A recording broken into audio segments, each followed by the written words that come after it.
Let's go to Ghana, where a Ghanaian chef, Ebenezer Smith, also known as Chef Smith, has been arrested for fabricating not his age, not his, his school certificate, but fabricating a Guinness World Record for the longest cooking marathon by an individual.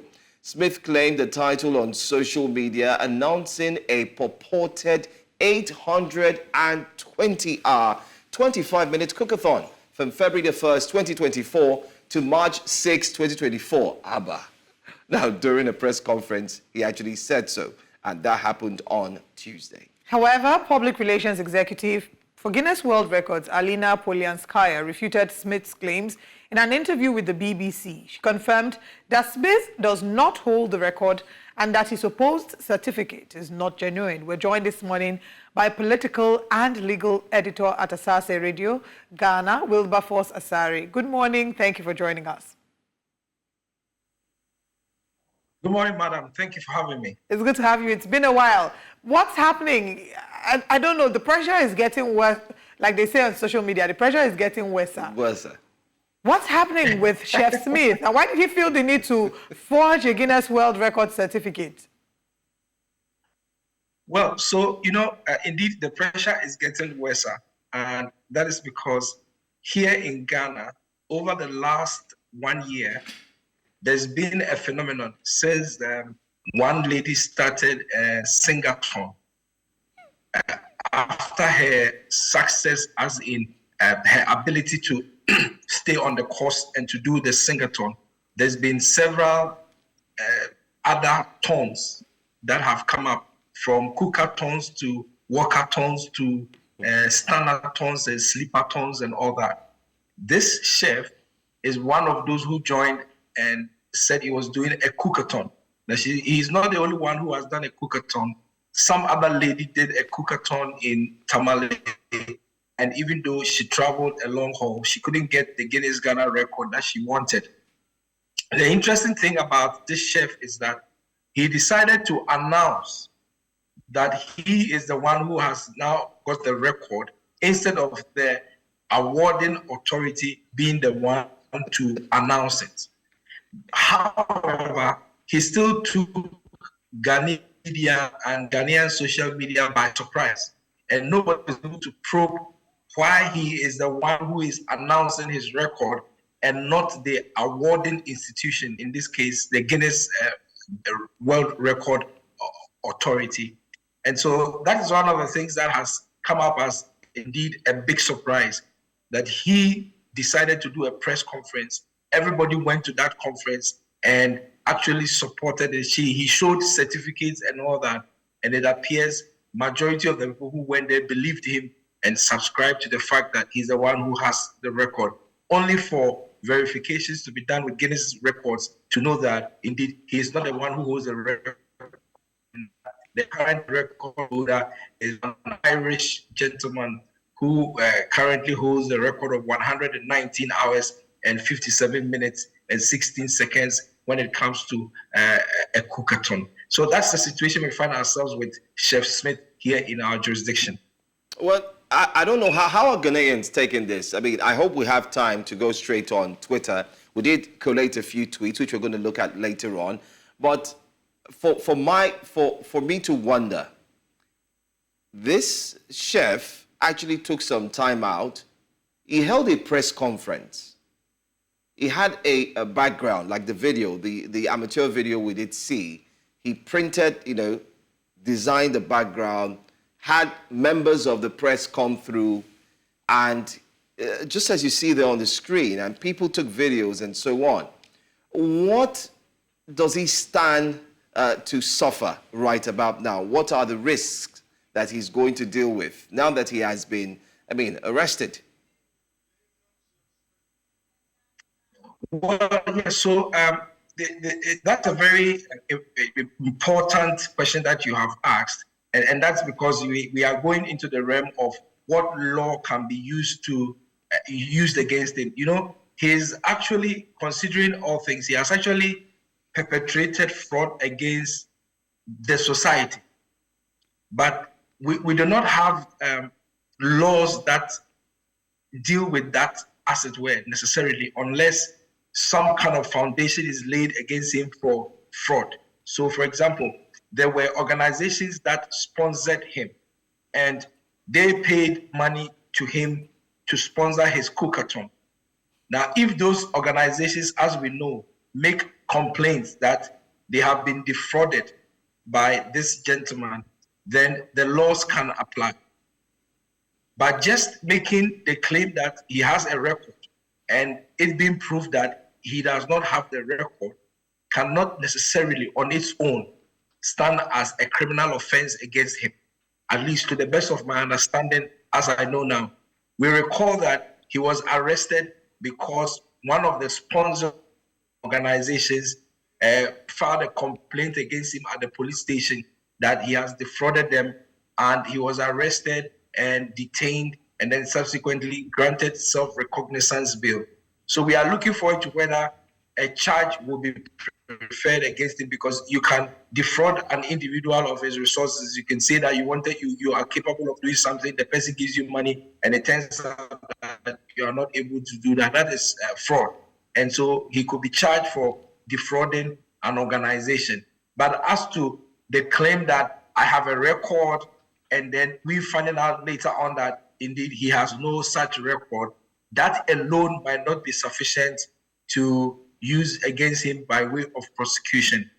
In Ghana, we've had a similar situation where a particular person was going around and purporting to give certain awards to very important individuals in our country, including the then Speaker of Parliament and top musicians and all that. It turns out that the certificate he was given to them, claiming that he was representing an external organization, was actually fraudulent. I think he was called Dr. something, I've forgotten the name. But that is the situation we find ourselves.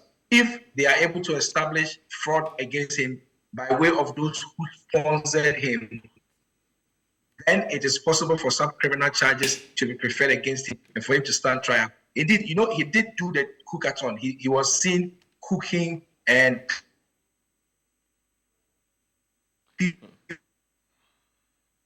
are you there with us, Mr. Asari? It seems we're having a bit of a struggle getting through to you. But my next question would be about the role that the media has to play in all of this. Lydia Forson has called out the Ghanaian media houses. She said all the media houses, both local and international, who had posted the story deserved to apologize because they had done lazy work in some sense, being that they hadn't gone to do their due diligence. Now, you're saying as well that this came to light because his sponsor, which is the complex where he filmed or where he hosted his attempt, they said there was a breach of contractual agreement. If maybe this wasn't reported, who knows? They might not have found this out as soon as they did. So what would you say the role of the media in all of this is? I mean, I'm asking this because Lydia Forson has said that every media house needs to put out an apology for putting out wrong information. Well, I think I agree with that. I hope you can hear me. Yes, we can hear you now. So I think I agree with the call by persons in society about the media's unwillingness and inability to do some kind of cross-checking when this gentleman put out that information he put out. Strictly speaking, when it comes to dealing with these award-giving institutions, it is the institution that will usually announce the award. Bottom line, they will issue a statement, and we have had evidence of it. So when our lady did her sing, after the Singleton, she presented her results to the Guinness World Records. Guinness World Records, after a few days, issued a statement and said that after their assessment, they don't think that she was able to break the record. However, they congratulated her for her effort. A lot of Ghanaians, our president, vice president, everybody congratulated the young lady for the Singleton. She did it at a time, I think it was during the Christmas period in our country last year. And so this particular situation, the media turned a blind eye on the laid down process, which we very well know, which is the fact that when there are such awards, is the awarding authority that announces it, and based on that announcement, stories are done, coverage is given to that announcement.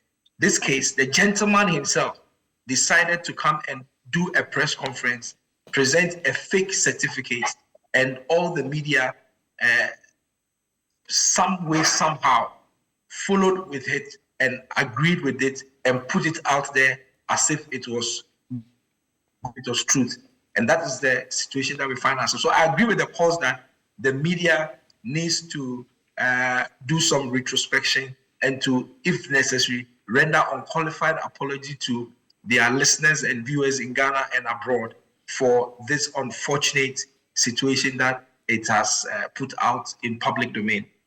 All right. Let's see how that turns out. But it's also a wake-up call to every one of us, even those of us here in the media, to always double-check and verify before we put out information. I would say that ever since Hilda Bassi won the longest cooking marathon by an individual, we've seen a pandemic of attempts with Guinness World Record. I would say on the one hand, she's been an inspiration because she has inspired a generation of young people to aspire to even try to have their names entrenched in Guinness World Record. However, what would you say that this tells, the fact that he could go as far as forging a certificate, what would you say this shows regarding the need for public validation that I fear that this generation might start to stewing, the need to be seen in a certain light? Because I can't imagine that, I don't know exactly why he did this, but there's certainly an underlying need for public acceptance, public validation, and to be perceived in a certain light. And I worry about how that would impact this generation and the one to come. So, my dear, indeed, I also very much worry about it. And that is because gradually it appears that for us young people, we are living our lives on social media and trying to portray a picture of something we are that we really are not. If you look carefully at my social media portals for my Facebook, Twitter, I hardly post anything to do with myself or with my family on social media. And that is because I don't need anybody's validation on social media to tell me that I am looking nice, I am looking fine, I am progressive, for me to be able to encourage myself and to build my life. So gradually, that is where we are getting to, where people think that their validation comes from social media. And so you can go to some people's social media and virtually everything about them, when they left their bedroom into their living room, when they were exiting their doors in their home, sitting in the car, going to their office, going to eat at a restaurant, going to the wherever, all of it is recorded on social media. Quite frankly, how can you live your life that way? And some people, there's this phenomenon called where people live their lives based on how many people have clicked what you posted and how many people have liked it. And that shows your social status and your social standing. Please, it is not true. You can post something on social media, people click it and like it. It doesn't mean that you are liked, it doesn't mean that you have progressed, or it doesn't mean you have progressive. For all you know, those clicks and all those things are just showing that you are actually retrogressing. So social media is not the way forward. Live your life, build your life. That is the evidence of your life having built is what you achieve with it, and not what people are saying about you on social media. Mr. Professor, sorry, I must mention that you look nice this morning. You look nice. I must give you that validation. Thank you for the validation. But very valid points that you highlighted. I think you also look very handsome, and she also looks very beautiful. Thank you for the kind words and the validation.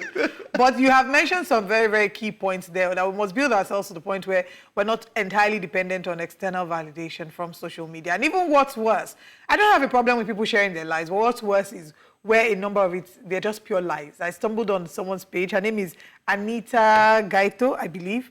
And she shared, there's a whole reel on her profile where her house help took her clothes, her jewelry, and has become a famous TikTok star.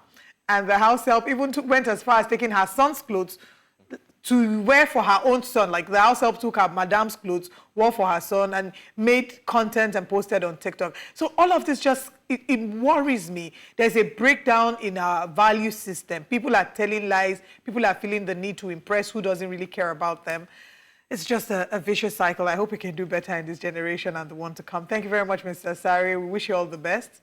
And we hope to have other conversations that do not involve forged Guinness World Record certificates. I also look forward to that very much. All right, then. Have bye-bye. a wonderful day.